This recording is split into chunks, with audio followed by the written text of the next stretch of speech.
Welcome into AU Nation. Each week we bring together members of the Auburn Student Media Group and discuss the latest topics in sports. I'm Evan Blank. On today's show, we'll fill in some blanks, make Final Four predictions, and end the show by answering our burning question. Now it's time to introduce today's guests. Our first guest today is Jack Winchester. He's the sports editor of the Auburn Plainsman. Jack, how are you today? I'm doing great. I'm excited to be here, Evan. Hey, we love having new people on all the time. Our other expert today is Hayden Crigler. He's a sports analyst for Eagle Eye TV. Hayden, welcome to the show. How are you today? I'm doing great, and I appreciate you having me on the show. All right. Gentlemen, let's get right into it, and let's start the show today by filling in some blanks. I'll give you a sports phrase, and your job is to fill in that blank. First, we go back to Saturday night, big NBA game. Kevin Durant's return to Oklahoma City was blank. Hayden, we'll start with you. Exhausting to watch, exhausting from the fans shouting like they think that he really owes them something that I'm not sure he does. Yeah, I understand the move was hard for OKC and especially him going to the Warriors, but don't know if all that needed to happen. And but he also had an exhausting night as a basketball player, Kevin Durant did, so that's my response. Jack, Kevin Durant's return to OKC was blank. It was boring. The game ended 130 to 114. He had his headphones on when he came out to shoot around. They were booing. They were holding up signs. He paid no attention to it. You're not going to get a reaction out of Kevin Durant. And Westbrook said that it's time to move on. And if you're not getting a reaction out of Westbrook, you know it's over. So yeah, if I had to have a word, I would say probably tepid.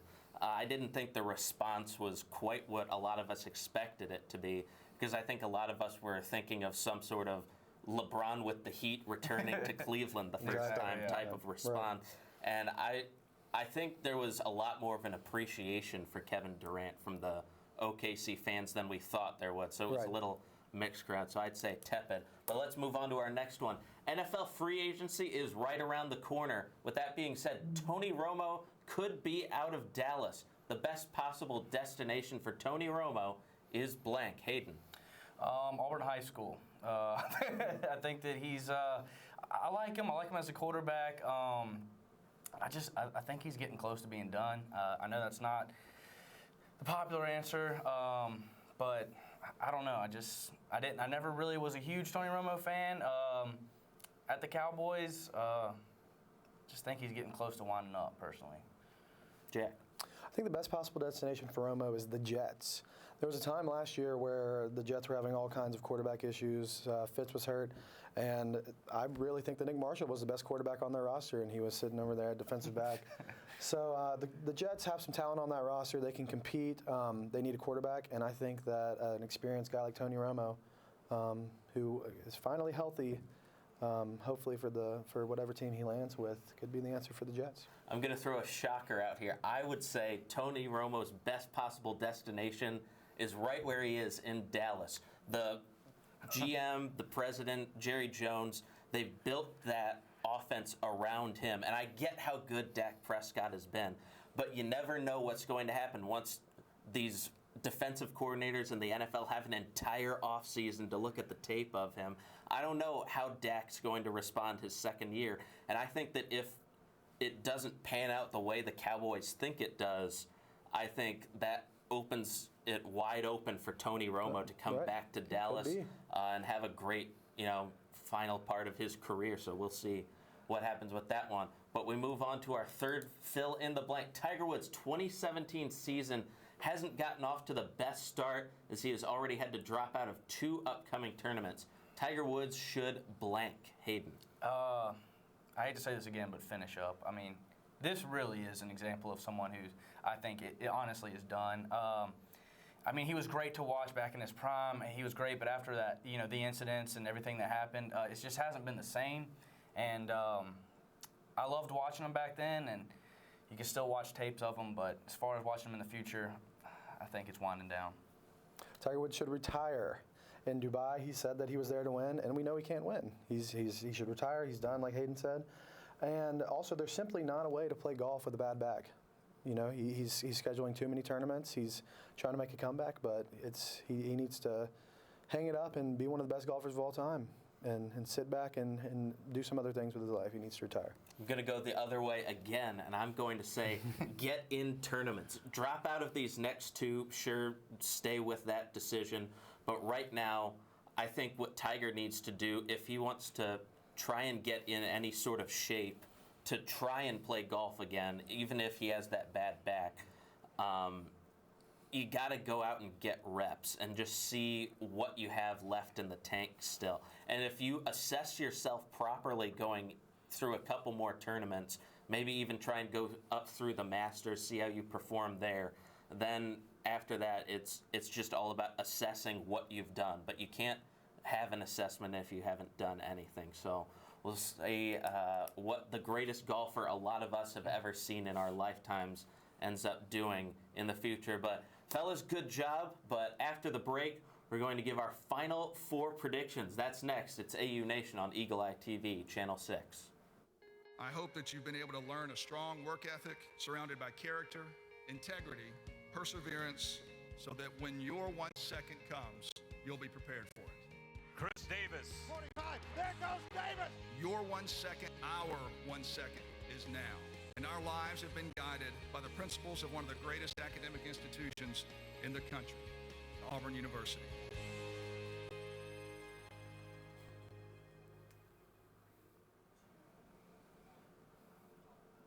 Welcome back to AU Nation. Hey, this past Saturday, the top 16 seeds of the NCAA tournament were announced by the selection committee. This is the first ever in-season look at the tournament bracket.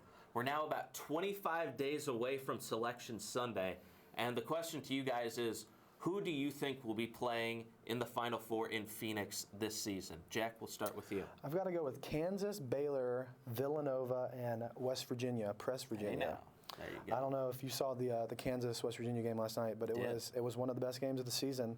And I think that West Virginia has been up and down this season, but I think Bob Huggins has got a long, tall, big group of guys that are physical that led most of the way last night and in Lawrence, Kansas, and that's a big thing with the Jayhawks. You know, they're competing every single year to get to the Final Four. They've won 13 conference championships in a row. But the thing is Kansas has Frank Mason and the other teams don't, and that's a huge deal. Sometimes it's as simple as that as a great player. But the way Kansas came back last night and the way that's a tournament team, that's a Final Four team, and that's what you're going to have to do in the tournament to win. All right, so just to recap, Jack, there's got Kansas, Baylor, Villanova, West Virginia, the sort of more shocking pick, I guess you could say, but we all know West Virginia's a really good team with Bob Huggins out there in Morgantown. Hayden, who are you looking at? I've got Kansas and Villanova as well. As far as the other two, it's such a toss-up to me. No idea. Everybody's playing good. I'm even, thinking about Florida. They're playing great right now down the stretch.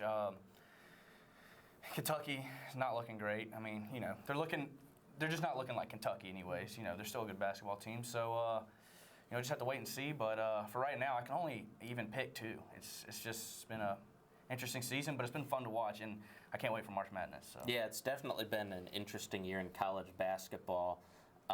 SEC, the top of it has sort of been weird because Kentucky's not as good, but Florida's greatly elevated their level of play. The Big Ten, I guess right now I'd say Purdue's the best team. And they're the Big Ten. This is probably the worst basketball in the Midwest has been in a long time.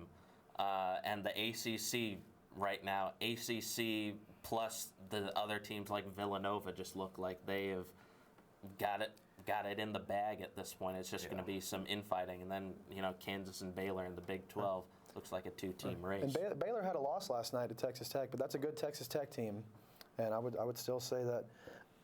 Excuse me, Baylor will likely have 10 top 50 RPI wins at the end of the season, so you can't count the Bears out. Yeah, but another team that a lot of people are talking about that neither of you had in your Final Four, an undefeated Gonzaga team. I know they play out there in the Big West, but they're number one in the nation right now. Had that big win at St. Mary's, and now that they're past BYU and St. Mary's on their schedule, it looks like there's a good chance they finish the regular season undefeated. What about What do you think out of the Zags in Spokane? The Zags, they're looking great, as you say, and, we've seen what they can do before, previous years, but just come tournament time, I see them doing great, but I don't see them making it to the Final Four, and that's just my personal opinion. I like the Zags, I just don't see it happening.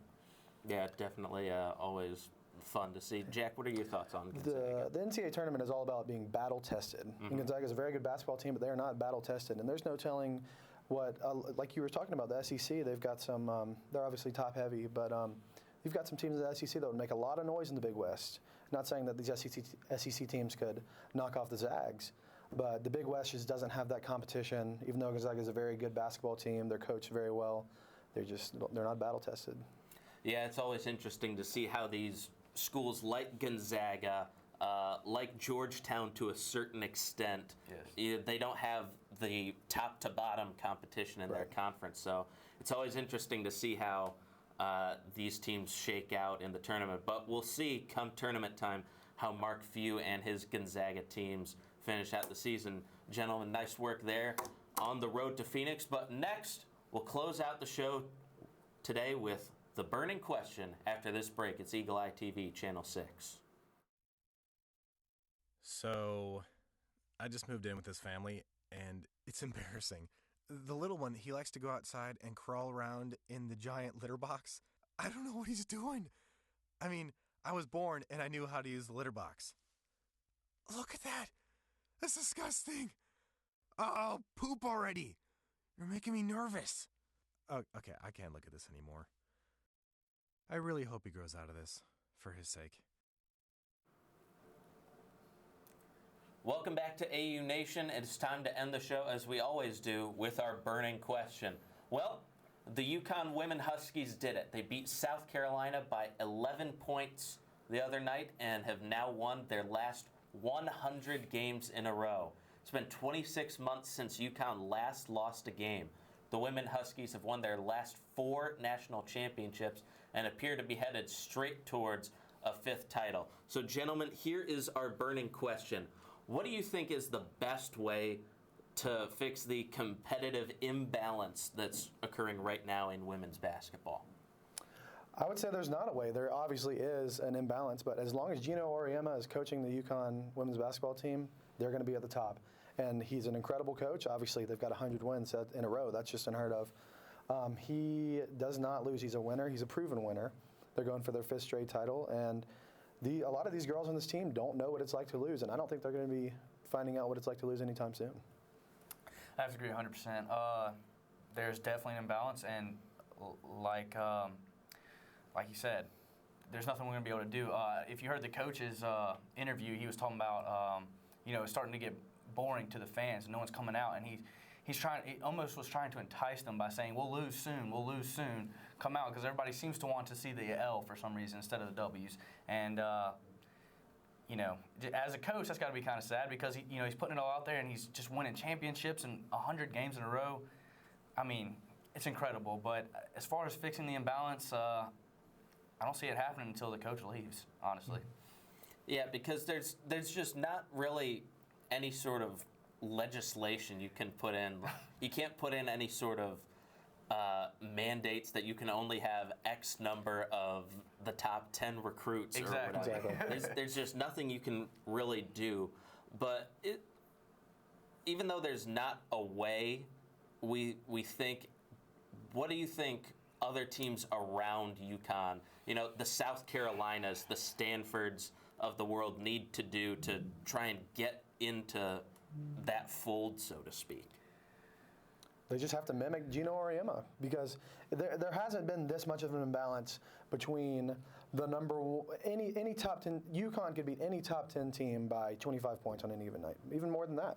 And you saw last night it was close in the first half, but then, I mean, as soon as halftime, as soon as UConn took that first lead, you just knew that they weren't going to give it up.